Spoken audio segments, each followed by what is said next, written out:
Good afternoon lakay, nandito na naman tayo sa ano, yan, tama yan para sa bisikleta lang oh. Kaya mga nagbibisikleta lang. Kasi sa kanilang linya yan eh. Kaso may mga motor talagang inaagawan sila ng ano, linya. Mga kamuti riders, yun oh. Yan oh. Yan, para sa bisikleta pero may mga motor na umaagaw. Ayun, nasa dulo. Ako, may sumingit na naman, nagmamadali. Yan yung mga kamuti rider talaga. Ayan, isa pa, oh, yun. Ayan, mga kamuti rider. Ito pa isa. Oh, daming kamuti. Oh, ayan pa, oh. Ito pa isa, oh. Mga kamuti rider, inagawan nila yung mga bisikleta. Ayan, yan ang mga pasaway na rider dito sa EDSA. Along Santolan. Ito. Oh, may mubit. May mubit pa. Oh, yan.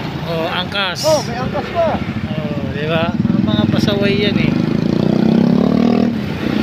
Ito pa isa. Oh, yan. Ang daming pasaway talaga dito. Oh, angkas.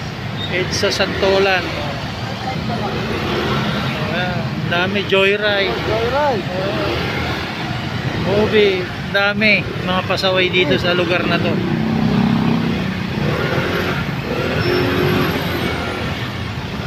Ayan, ang dami nila oh. Bike lane yan, pero dahil nagpapasaway.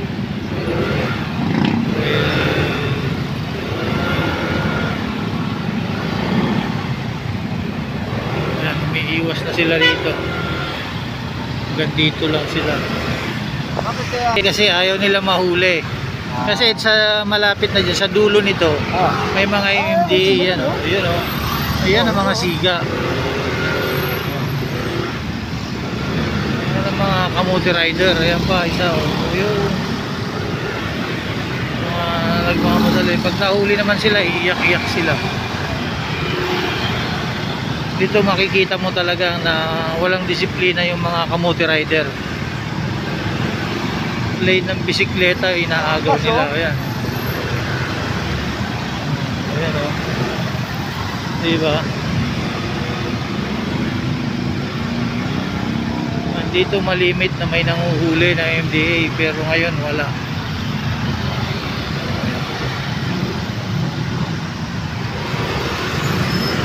Ayan. Ito, hanggang dito na lang yung ano, bike lane pa rin yan. Ayan lakay, nakita nyo naman ang gaano kapasaway ang mga kamuti rider. Kayo na ang bahalang umusga kasi hindi na maalis sa ugali nilang yun. Basta kamuti rider, yun na yun.